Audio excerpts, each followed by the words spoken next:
श्री कृष्ण अर्जुन और आज के युवाओं से कह रहे हो, पार्थ, ये कैसी दुर्बलता तुम्हारे हृदय में प्रवेश कर गई है।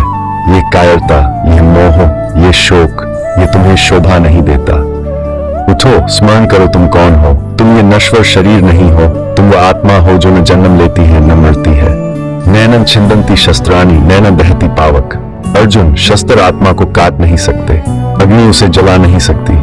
जो जन्मा है उसकी मृत्यु निश्चित है और जो मरा है उसका पुनर्जन्म भी निश्चित है, परंतु यह परिवर्तन केवल शरीर का है, आत्मा का नहीं। जैसे मनुष्य पुराने वस्त्र त्याग कर नए वस्त्र धारण करता है, वैसे ही आत्मा पुराने शरीर को त्याग कर नया शरीर धारण करती है। तो फिर किस बात का शोक, किस बात का भय? यदि तुम इस धर्मयुद्ध में वीरगति को प्राप्त होते हो, स्वर्ग तुम्हारी प्रतीक्षा कर रहा है, और यदि विजयी होते हो तो पृथ्वी का राज्य तुम्हारे चरणों में होगा।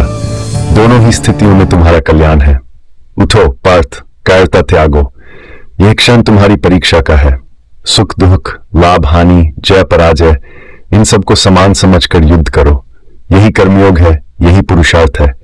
जो आत्मा को जान लेता है वह अडिग हो जाता है, वह परिस्थितियों से नहीं डगमगाता, वह भय से नहीं भागता। आज मैं तुम्हें पुकार रहा हूं, अपने भीतर की दिव्य शक्ति को पहचानो। तुम दुर्बल नहीं हो, तुम असीम हो। तुम सीमित शरीर नहीं, अनंत चेतना हो।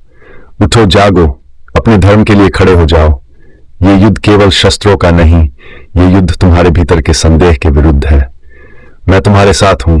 जब तुम धर्म के लिए खड़े होते हो तब समस्त सृष्टि तुम्हारे साथ खड़ी होती है। इसलिए उठो, गांडी उठाओ और अपने कर्तव्य का पालन करो। यही तुम्हारा गौरव है।